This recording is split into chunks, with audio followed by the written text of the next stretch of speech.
Hello dear aspirants. जैसे कि आज हमें पता है 24 मई है और बहुत सारे बच्चे आज अधिकारी बनने का सपना लेकर पेपर में बैठे थे, क्योंकि आज हुआ है यूपीएससी का प्रीलिम्स का एग्जाम 2026 का। और जैसे कि हम पहले से देखते आए हैं कि यूपीएससी को कभी भी कोई प्रिडिक्ट नहीं कर सकता। सेम चीज इस बार देखने को हमें मिली है कि मार्केट में आप टेस्ट सीरीज देख लो, बहुत सारी बुक्स देख लो, ठीक है, बिल्कुल उनसे हटकर यूपीएससी ने क्वेश्चंस पूछे हैं। और बहुत सारे बच्चे जो इस बार क्या है पेपर में बैठे हैं, जो पहले प्रीलिम्स दिए निकाल के मेंस दिए हुए हैं, इंटरव्यू भी दिए हुए हैं कई बच्चे, उनकी भी जीएस पेपर 1 देने के बाद हालत खराब थी, क्योंकि उनका मानना था कि बहुत ही अनप्रिडिक्टेबल पेपर है, ठीक है, जिसमें मतलब कि उनको लग रहा है कि पता नहीं इस बार पेपर निकलेगा या नहीं निकलेगा। और इन्हीं सब चीजों को हम आज डिकोड करेंगे, यही सब हम जानेंगे अपनी वीडियो में कि किस बात में कितनी सच्चाई है। ठीक है, तो चलिए इसके बारे में थोड़ा सा हम अपने नेक्स्ट रैंक आईएएस के साथियों से जानते हैं। तो सबसे पहले हम बात करते हैं सुमित सर से। सर, आपकी क्या राय है? सर, जैसा ही कि सर ने बताया है कि यूपीएससी को कोई प्रेडिक्ट नहीं कर पाता, तो इस साल भी उसने अपने ट्रेंड को फॉलो रखा है। जैसे इस साल हम पेपर देखें तो पेपर पहले लेंथी आया है, और दूसरा कुछ सब्जेक्ट जैसे पहले पॉलिटी में पेपर स्टेटिक्स आता था, लेकिन अब की बार पेपर कुछ एथिक्स को और पॉलिटी को और गवर्नेंस को मिला के पेपर बनाया गया है, जो पहले हम देखते नहीं थे। जी सर, थैंक यू सर। जी मैडम, एकता मैम, आपकी क्या राय है? सर, मेरे अकॉर्डिंग इस बार पेपर जो है वो बहुत ही लेंदी आया था। लेंदी होने की वजह से जो बच्चे हैं उनको पेपर को पढ़ने में ही काफ़ी टाइम लग गया, जिसकी वजह से जो बच्चे हैं उनका पेपर कंप्लीट नहीं हो पाया। जनरली जो बच्चे 100 क्वेश्चन आसानी से अटेम्प्ट कर सकते थे, 2 घंटे का सफिशियंट टाइम होता था, लेकिन इस बार इनके लिए काफ़ी कम समय रहा लेंदी पेपर होने की वजह से। जी मैम, थैंक यू। जी कमल सर, आपकी क्या राय है? जैसा कि हमारी टीम ने एनालिसिस किया है, तो उसके बेस पे हमने जाना है कि वेटेज में थोड़ा डिफरेंसेस आए हैं, क्योंकि ज्योग्राफी के क्वेश्चंस काफ़ी कम होकर 5 से 10 के बीच में रह गए हैं, और बाकी सब्जेक्ट्स में एक एक दो दो क्वेश्चंस का इंक्रीमेंट देखा गया है। ठीक है सर, थैंक यू। तो यही सब हम अब डिटेल में जानेंगे, ठीक है, और जिसमें हम देखेंगे कि क्या सच में पेपर डिफिकल्ट है या इजी है या मॉडरेट है, किस तरीके का है, उसको हम पूरे तरीके से आज की वीडियो में डिकोड करेंगे। उसके बाद हम देखेंगे कि यहाँ पर किस सेक्शन से कितने क्वेश्चंस पूछे गए हैं, और उसके बाद हम लास्ट में देखेंगे कि फाइनली कितनी एक्सपेक्टेड कट ऑफ हो सकती है। तो देखिए, चलिए आइए देखते हैं सबसे पहले कि किस सेक्शन से कितने क्वेश्चंस आए हैं। तो यहां पर हम देख सकते हैं, ठीक है, कि इस तरीके से 7 सेक्शन में डिवाइड किया हुआ है यहां पर, ठीक है, जिसमें पहला सेक्शन है हिस्ट्री, आर्ट एंड कल्चर, दूसरा पॉलिटी एंड गवर्नेंस, तीसरा है geography, next economy, science and tech, environment and current affair and international relations है। तो जैसे कि हम देख पा रहे हैं यहाँ पर, ठीक है, कि मेजर जो है वो 7 सेक्शन में डिवाइडेड है क्वेश्चन। और यहाँ पे जो पहला सेक्शन है वो है history and art and culture का। जनरली हम पहले देखते थे कि हिस्ट्री के क्वेश्चंस 15 के आसपास रहते थे, लेकिन इस बार हिस्ट्री के क्वेश्चंस बढ़े हैं। तो यहां पर हम देख पा रहे हैं कि 20 से 21 क्वेश्चन लगभग किसके हैं, हिस्ट्री के हैं। तो आप ये देख सकते हैं कि यूपीएससी ना ट्रेंड चेंज कर रहा है। आप कभी जैसे बच्चे होते हैं कि सोचते हैं कि हम मतलब 1 या 2 सब्जेक्ट स्ट्रॉन्ग कर लें, 3 सब्जेक्ट स्ट्रॉन्ग कर लें, क्योंकि हिस्ट्री को और पॉलिटी को स्टैटिक पेपर माना जाता है, ये स्टैटिक सब्जेक्ट मान के तैयार किया जाता है। यहां पर हम देख रहे हैं कि बिल्कुल दोनों सब्जेक्ट के क्वेश्चंस का लेवल ही बिल्कुल चेंज कर दिया है और तरीका ही पूछने का चेंज कर दिया है। तो यहां पर यह 20 से 21 क्वेश्चन है। दूसरा है polity and governance. Polity and governance के लगभग 14 से 15 क्वेश्चन है। पहले हमने देखा है कि पॉलिटी के अंदर क्या होता था कि डायरेक्ट क्वेश्चन पूछ लिए जाते थे, लेकिन यहां पर तो इस बार तो बिल्कुल गवर्नेंस में ला दिया है, कोई केस स्टडी टाइप क्वेश्चन बना दिए हैं कि आपको एक केस दे दिया है, उसके अकॉर्डिंग आपको इंटरप्रेट करना है बहुत सारे क्वेश्चन में। एक और जो सबसे बड़ी बात है कि क्वेश्चंस का जो मतलब बहुत ज्यादा लेंथी क्वेश्चंस कर दिए हैं, आधे आधे पेज का एक एक क्वेश्चन है। आप जब पेपर देखोगे, जो अभी थोड़ी देर में हम दिखाएंगे भी आपको कुछ आगे वीडियो में। इसके बाद जो नेक्स्ट देखते हैं ज्योग्राफी है। जब ज्योग्राफी की हम बात करते हैं तो ज्योग्राफी में हमने पहले देखा है कि लगभग 15 के आसपास क्वेश्चन रहते थे, 14 से 15 क्वेश्चन ज्योग्राफी के रहते थे। बट यहां पर इस बार लगभग 8 से 10 क्वेश्चन क्या है, ज्योग्राफी के हैं। तो चीजें चेंज हो रही है, यूपीएससी मतलब एक पैटर्न को फॉलो नहीं कर रहा है। इसके बाद नेक्स्ट बात करते हैं इकोनॉमिक्स की। इकोनॉमिक्स के लगभग 14 से 15 क्वेश्चन है। जनरली हर बार हम देखते थे कि इकोनॉमिक्स के क्वेश्चन डिफिकल्ट होते थे, बच्चे भागते थे, बट इस बार के आप इकोनॉमिक्स के क्वेश्चन देखोगे, अगर आपने करंट को इंटीग्रेट करके अगर सही तरीके से पढ़ा होगा तो इकोनॉमिक्स के क्वेश्चन फिर भी एज कंपेयर टू बाकी अदर सब्जेक्ट्स के कुछ ठीक है, इजी है, इजी टू मॉडरेट है। नेक्स्ट बात करते हैं साइंस एंड टेक के। साइंस एंड टेक के लगभग 13 से 14 क्वेश्चन है, ठीक है। ये आज के टाइम पर आप ये समझो कि सबसे अलग टाइप का क्या है, सब्जेक्ट बन गया है, क्योंकि टेक्नोलॉजी बेस्ड क्वेश्चन है, ठीक है, और थोड़े टफ भी हैं। तो ये जो सेक्शन है ये सबसे टफ सेक्शन मान लो इस बार का, जिसे साइंस एंड टेक कह रहे हो आप। नेक्स्ट एनवायरमेंट है, एनवायरमेंट में तो लगभग वही 15 के आसपास क्वेश्चन रहते थे, तो इस बार भी लगभग 12 से 13 ही, तो 2-3 क्वेश्चन ही आगे पीछे है। नेक्स्ट बात करते हैं हम current affairs and international relations की। तो जैसे कि हम पहले भी देखते आए हैं कि 20 से 21 क्वेश्चन लगभग 20-25 क्वेश्चन रहते हैं, तो वो इस बार भी है। मगर इस बार पेपर का जो लेवल है वो टफ इसलिए ज्यादा माना जा रहा है क्योंकि पेपर लेंदी था और बहुत सारे स्टूडेंट, ठीक है, पूरा पेपर अटेम्प्ट नहीं कर पाए। कई स्टूडेंट हैं हमारे, ठीक है, जो अच्छे स्टूडेंट हैं, जो मतलब इजीली प्रीलिम्स निकाल सकते थे, मगर वो क्योंकि पेपर इतना लेंदी होने की वजह से जनरली जो 80 to 90 क्वेश्चन अटेम्प्ट करते थे बच्चे, ठीक है, वो 70 क्वेश्चन पे ही रह गए, ठीक है, और बाद में पेपर देने के बाद रो रहे हैं कि सर हो नहीं पाया, या पछता रहे कि हमारी स्पीड इतनी कम कैसे रह गई। तो अब ये चीज है, तो देखो आप अगर वीडियो देख रहे हो तो आप ये मत सोचो कि आप इकलौते हो, ऐसे बहुत सारे स्टूडेंट के साथ ऐसा हुआ है। तो इस बार की जो कट ऑफ है, जो पहले होता था उस तरीके से तो नहीं जाएगी, तो इसलिए चीजें चेंज हो रही है, तो फर्क इसका आपको कट ऑफ में भी सीधे सीधे से देखने को मिलेगा। तो चलिए अब आगे देखते हैं। तो अब बात करते हैं यहाँ पे कि पेपर का डिफिकल्टी लेवल कैसा है, इस चीज को डिकोड करते हैं यहाँ पर कि सच में कितने क्वेश्चन डिफिकल्ट हैं, कितने मॉडरेट टू डिफिकल्ट हैं और कितने सच में डिफिकल्ट हैं। तो देखिए यहाँ पर हमारी टीम ने जब चीजों को स्टडी किया, प्रीवियस ईयर जो पेपर हुए हैं उनको देखा है कि वहां पर लगभग किस तरीके से क्वेश्चन का लेवल रहता था।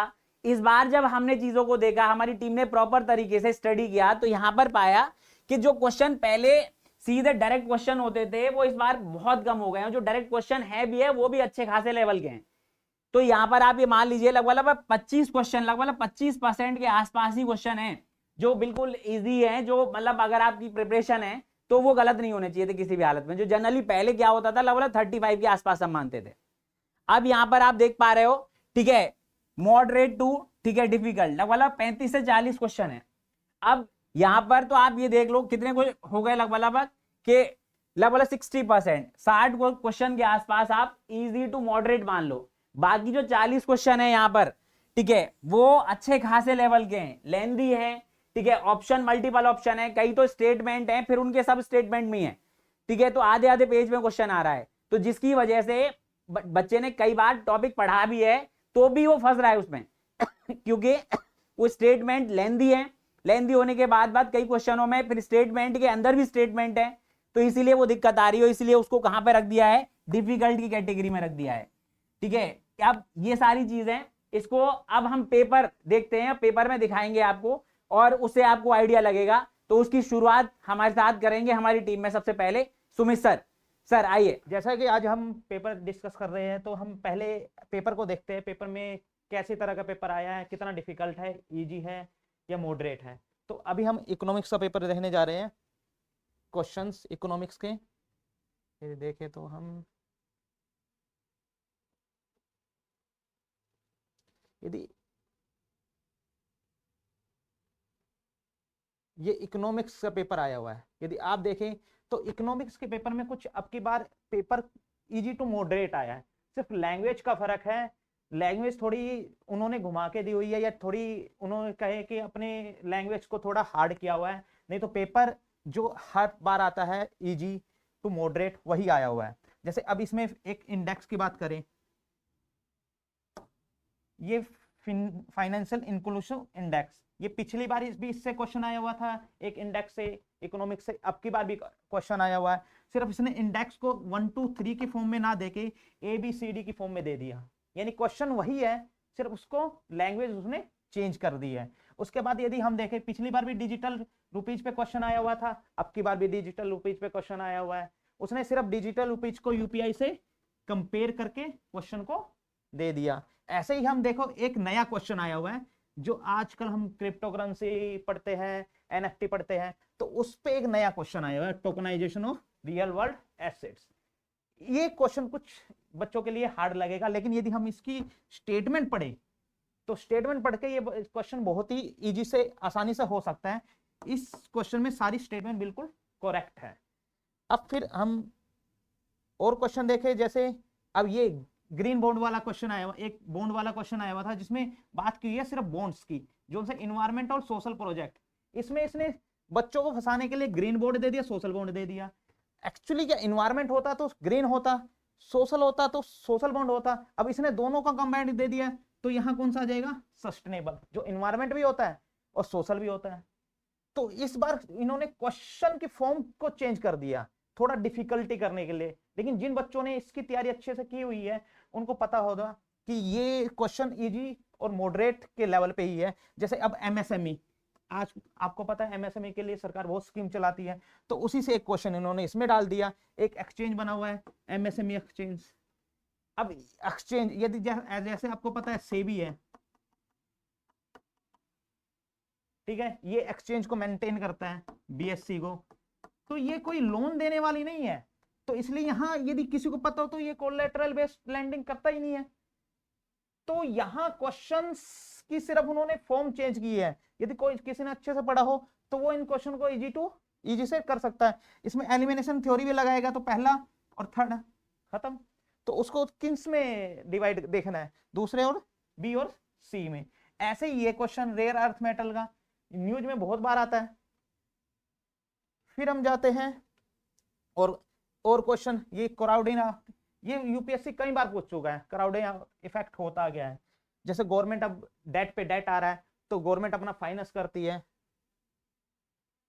फिर उसके बाद आता है क्राउड फंडिंग, जो आज के टाइम में हर एक एनजीओ करते हैं अपने फंड को करेक्ट करने के लिए, तो उन्हीं से।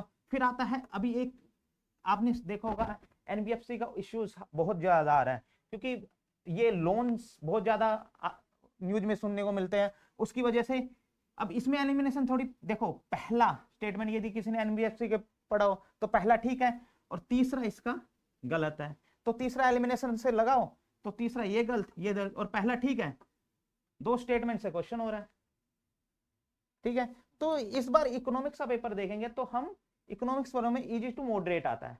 बिल्कुल बिल्कुल सर, बिल्कुल आपने सही कहा। सर बच्चों को थोड़ा सा आईआर के बारे में भी आइडिया दीजिए, ठीक है, कि आईआर में किस तरीके के क्वेश्चन आए हैं, करंट अफेयर आईआर के बारे में, तो वो थोड़ा सा और बता दीजिए। ठीक है सर, अभी हम आईआर के पोर्शन पे चलते हैं। देखेंगे आईआर का पेपर इस बार थोड़ा सा डिफिकल्ट है, लेकिन इतना भी डिफिकल्ट नहीं है। यदि हम आईआर पे आते हैं,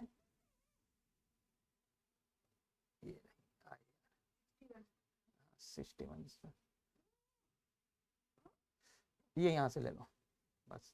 देखो जैसे आईआर के क्वेश्चन में आपको इंटरनेशनल ऑर्गेनाइजेशन के बारे में पढ़ना होता है, तो यदि हम देखें आईआर का पहला क्वेश्चन ये देखो, इसमें इंडिया के बारे में, इंडिया ने कौन कौन से ऑर्गेनाइजेशन को रेक्टिफाई किया हुआ है। तो इस टाइप का क्वेश्चन यदि आप देखें तो ये सारे डाटा बेस्ड क्वेश्चन है, आपके पास डाटा है उससे आप ये कर सकते हैं। अब एआई समिट देखो, इस साल एआई समिट हुई थी और उस ज्यादा न्यूज में थी, उसी से ये क्वेश्चन आ गया। फिर आता है हमारा आईआर में इंडिया के कौन कौन से प्रोजेक्ट एशियन के साथ है। ये हम हर साल न्यूज में पढ़ते रहते हैं, एशियन के साथ हमारे नए से नए कोलैबोरेशन होते रहते हैं। उसके बाद ये कुछ प्रोजेक्ट है जो इंडिया कहाँ चला रहा है, दूसरे देशों में, ठीक है, वही आरईआईआर में हम पढ़ते हैं।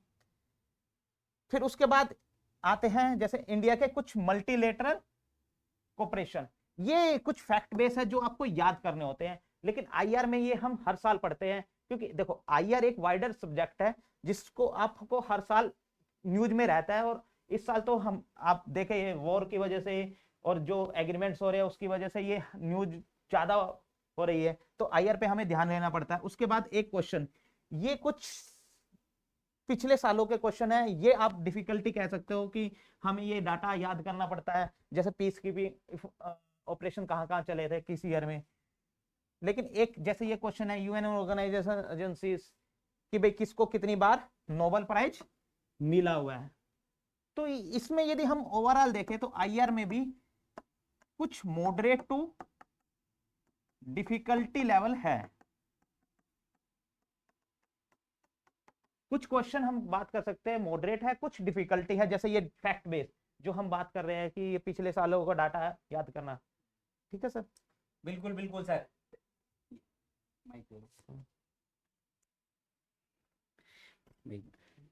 बिल्कुल sir, thank you so much इतने अच्छे तरीके से बच्चों को समझाने। चलिए देखिए, अभी आपने देखा ठीक है कि इकोनॉमिक्स और आईआर के कैसे क्वेश्चंस आए हैं। अब देखते हैं ठीक है एकता मैम से कि साइंस एंड टेक के क्वेश्चंस किस तरीके के आए हैं। तो मैम बच्चों को आगे थोड़ा सा बताइए कि किस तरीके के क्वेश्चन आए हैं।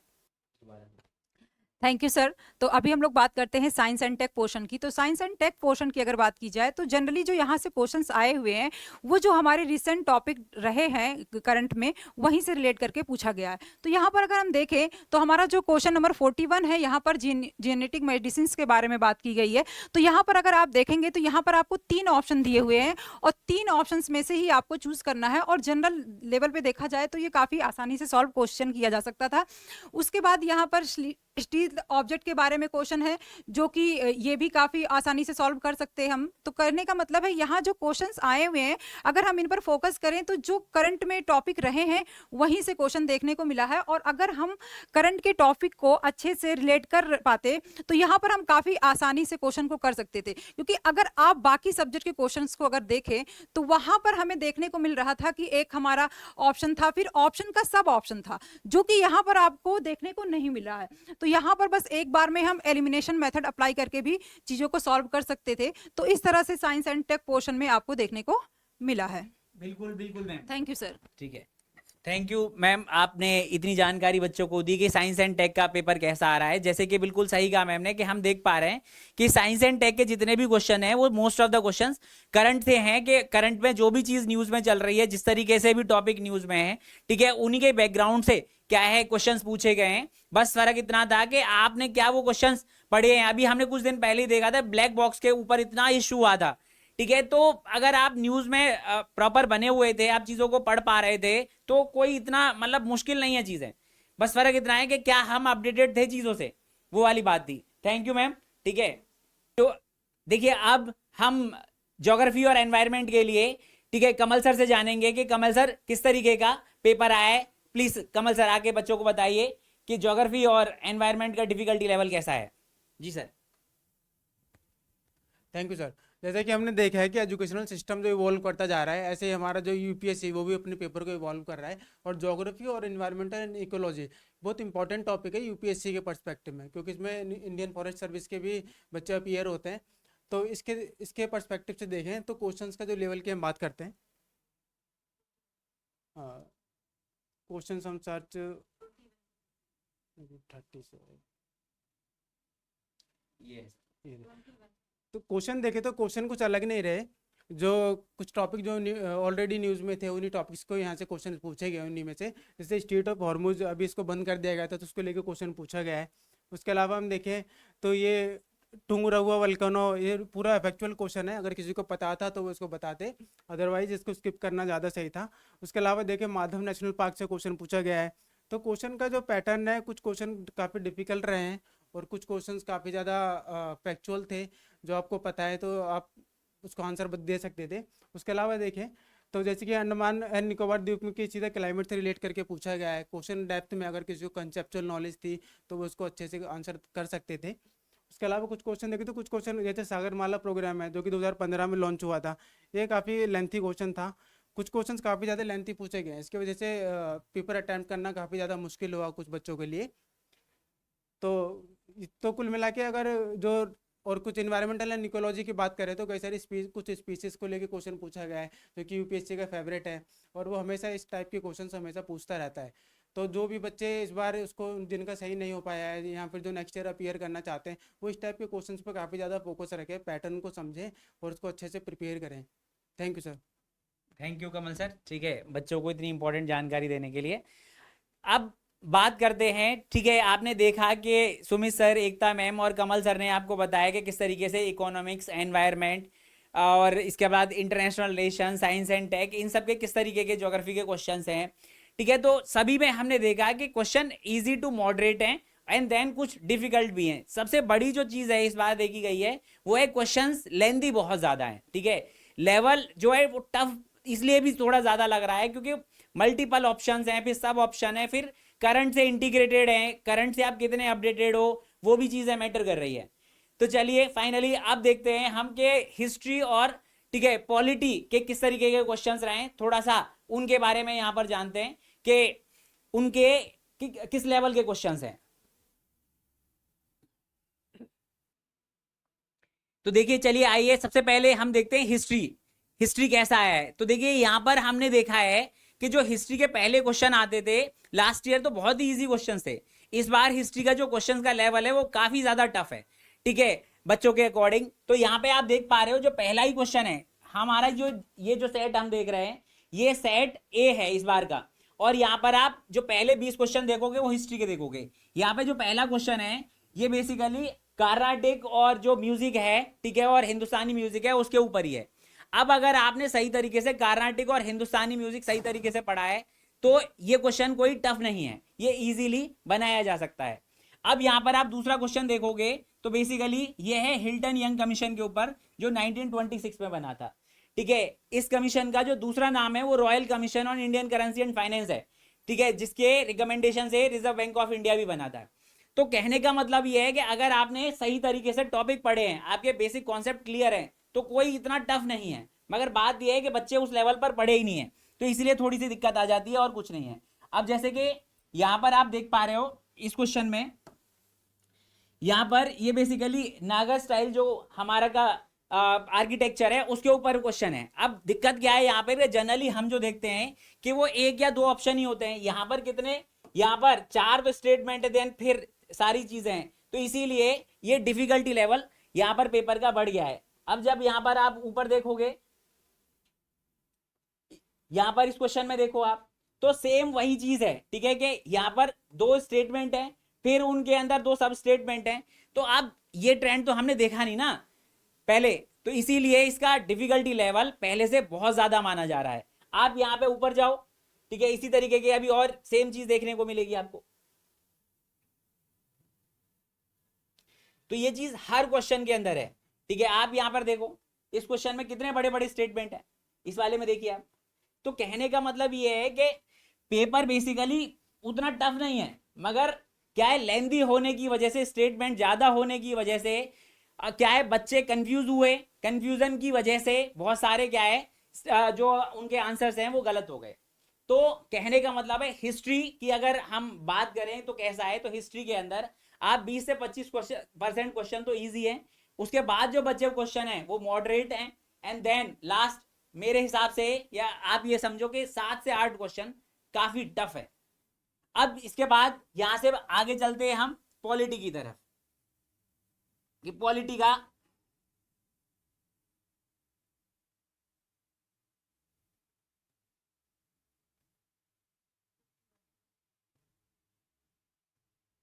अब देखिए यहां पर आप देख पा रहे हो ये पॉलिटी है, यहां से क्वेश्चन नंबर 51 है सेट ए के अंदर। हमने इस तरीके के क्वेश्चन पहले नहीं देखे हैं।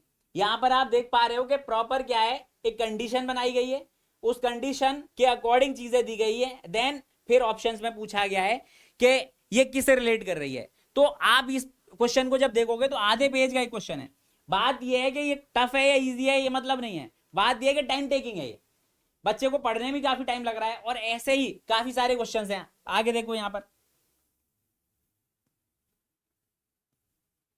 सेम आप यहां पर देखिए, ये भी आधे पेज का क्वेश्चन है, एक कंडीशन बनाई गई है, ठीक है, एथिक्स डाला गया है इसके अंदर, गवर्नेंस डाला गया है। तो कहने का मतलब ये है कि आप ये समझिए कि जो पॉलिटी के क्वेश्चन जो पहले बच्चों के फिक्स रहते थे कि 12 से 15 क्वेश्चन तो हम बना ही लेंगे, इस बार अच्छे अच्छे धुरंधरों की हालत खराब है।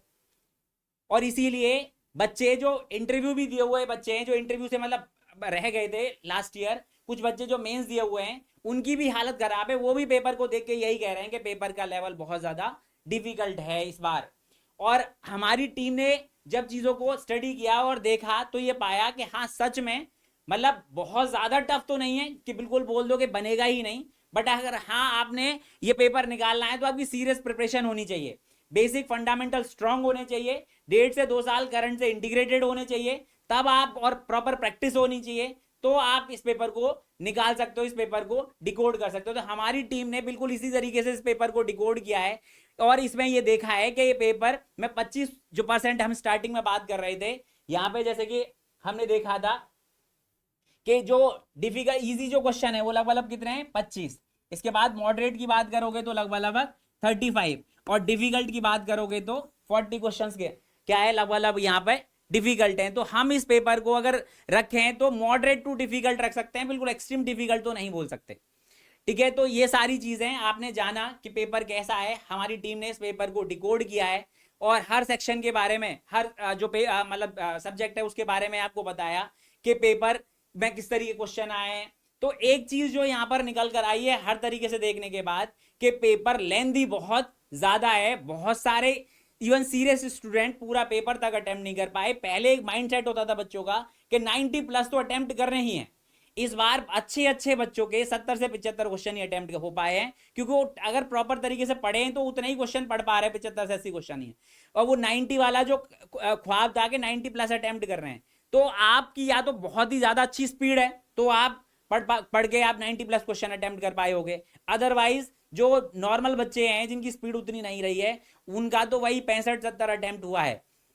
तो इसीलिए हम इसे क्या है, मॉडरेट टू डिफिकल्ट जो कैटेगरी है पेपर की उसमें रखेंगे। और हम हमेशा जानते हैं कि यूपीएससी को कभी भी प्रिडिक्ट नहीं किया जा सकता, चाहे कितना भी एआई आ जाए, चाहे कितना चैट जीपीटी आ जाए, जेमिनी आ जाए, बड़े बड़े इंस्टीट्यूट्स बड़ी बड़ी बातें करते हैं, लेकिन अल्टीमेटली यूपीएससी क्या है, यूपीएससी ही है और वो सबसे आगे चलता है। और इस बार भी उसने ये प्रूव किया है कि आप उसको प्रिडिक्ट नहीं कर सकते। तो देखिए ये सारी बातें हमने जानी, अब फाइनली उस पर आते हैं जिसका आप सबको इंतजार था, और वो है इस बार कट ऑफ कितनी जा सकती है। तो चलिए मैं पूरी टीम को फिर से बुलाना चाहूंगा इस चीज के लिए कि वो आए और अपनी राय दे कि इस बार कट ऑफ कितनी जा सकती है। तो प्लीज आप सब लोग स्टेज पर आइए और बच्चों को बताइए, वो जो परेशान हो रखे हैं इस टाइम पर कट ऑफ को लेकर, ठीक है, कि उनके दिमाग में चल रहा है। कई बच्चों के हमारे पास फोन्स आए कि सर नींद नहीं आ रही है, आप प्लीज बताइए कि कितना कट ऑफ जा सकता है। उनको बहुत ज्यादा स्ट्रेस हो रहा है, कई बच्चे तो रो रहे हैं। तो चलिए प्लीज टीम आप आइए और बताइए कि क्या आपके अकॉर्डिंग इस बार रहने वाला है, क्या जो हमारी टीम ने स्टडी किया है। तो प्लीज सुमित सर आइए सब लोग प्लीज। देखो सर, जैसे कि इस बार पेपर मॉडरेट टू डिफिकल्ट आया हुआ है, तो कट ऑफ भी उसी हिसाब से, जैसे आपने प्रीवियस ट्रेंड देखा होगा कि यूपीएससी जब डिफिकल्ट पेपर आता है तो कट ऑफ अराउंड 75-80 के करीब जानी चाहिए मेरे हिसाब से। क्योंकि जब इस बार पेपर बहुत ज़्यादा मॉडरेट टू डिफिकल्ट आया हुआ है तो कट ऑफ 75-80 के बीच में जाएगी। जी मैम आपके अकॉर्डिंग? सर मेरे अकॉर्डिंग भी यही कट ऑफ रहने वाली है, क्योंकि हमने देखा है जिस टाइम पर पेपर बहुत डिफिकल्ट आया है उस टाइम पे 80 के अप्रॉक्स ही कट ऑफ रही है, तो इस बार भी ऐसा ही होने वाला है। जी जी कमल सर आप बताइए आपके अकॉर्डिंग। जैसा कि हमारी टीम ने पेपर को एनालिसिस किया है, तो कुछ क्वेश्चंस इजी ज़रूर देखने में लग सकते हैं, लेकिन उनको कुछ क्वेश्चंस काफ़ी ज़्यादा जो क्वेश्चंस है वो काफ़ी डेप्थ में पूछे गए हैं और उसको टैकल करना काफ़ी ज़्यादा मुश्किल है। और पेपर लेंथी होने की वजह से डेफिनेटली कट ऑफ थोड़ी कम ही जाएगी, जो कि 80 मार्क्स ±2 और 3 हो सकते हैं। जी जी थैंक यू। देखिए बिल्कुल बिल्कुल थैंक यू सो मच। देखिए आप यहाँ पर देख पा रहे हो, ये हमारी टीम ने यहाँ पर क्या है कैटेगरी वाइज कट ऑफ जो है प्रिडिक्ट करी है। और यहाँ पर आप देख पा रहे हैं कि जनरल की जो कट ऑफ है लगभग 75 से 81 या 82 मार्क्स के बीच में जाएगी।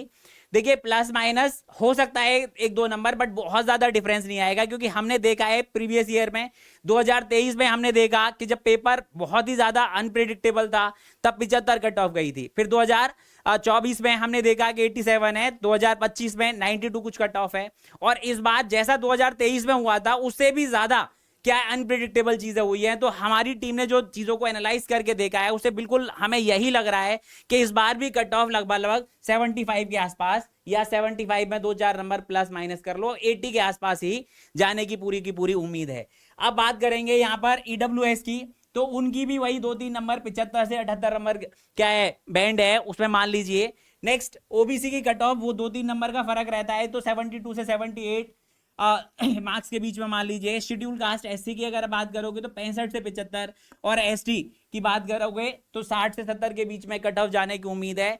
अब बात यह है कि एक्चुअल में कितनी कट ऑफ जाएगी, देखो ये तो किसी को नहीं पता है, बट अगर आपके इस रेंज में आंसर की के बाद अगर मार्क्स बन रहे हैं तो बिना देर किए आप क्या है मेंस की तैयारी में लग जाओ। और दूसरी बात यह है कि जिन बच्चों का नहीं हुआ है वो भी दुखी ना हो, ठीक है, वो भी बिल्कुल सीरियस हो गए, ज्यादा है आप 1-2 दिन का रेस्ट लो, और रेस्ट लेने के बाद अगले साल की प्रिपरेशन में लग जाओ। क्या हुआ इस बार नहीं हो पाया तो अगली बार है ना, ये साल नहीं हुआ तो क्या हो गया, एक साल देखो जब कभी भी किसी चीज की शुरुआत होती है तो स्टार्टिंग से ही होती है, लाइफ में हर चीज फर्स्ट टाइम होती है, फर्स्ट टाइम के बाद सेकंड टाइम होती है। क्या हो गया, इस बार फेल हो जाओगे तो, ठीक है, मेहनत करो, ठीक है, अपने आप को क्या है प्रूफ करो कि मैं कर सकता हूं या मैं कर सकती हूं, और देखो अगले साल 1 साल प्रिपरेशन करो और अगले साल आपको रिजल्ट देखने को मिलेगा अपने अंदर कुछ और ही, और आपका नाम भी लिस्ट में हो सकता है। तो इसीलिए अभी से जिनका इतने नंबर बन रहे हैं वो भी मेंस की तैयारी करें, और जिनके नहीं बन रहे हैं वो भी दुखी ना हो, वो भी अपनी क्या है प्रिपरेशन को कंटिन्यू रखें और अगले साल के लिए मेहनत करें। और जैसे कि हमने सारी चीज़ों को देखा और हम उम्मीद करते हैं आपके बेहतर फ्यूचर के लिए, और अगली वीडियो हम फिर लेकर आएंगे इसी तरीके से। Thank you so much.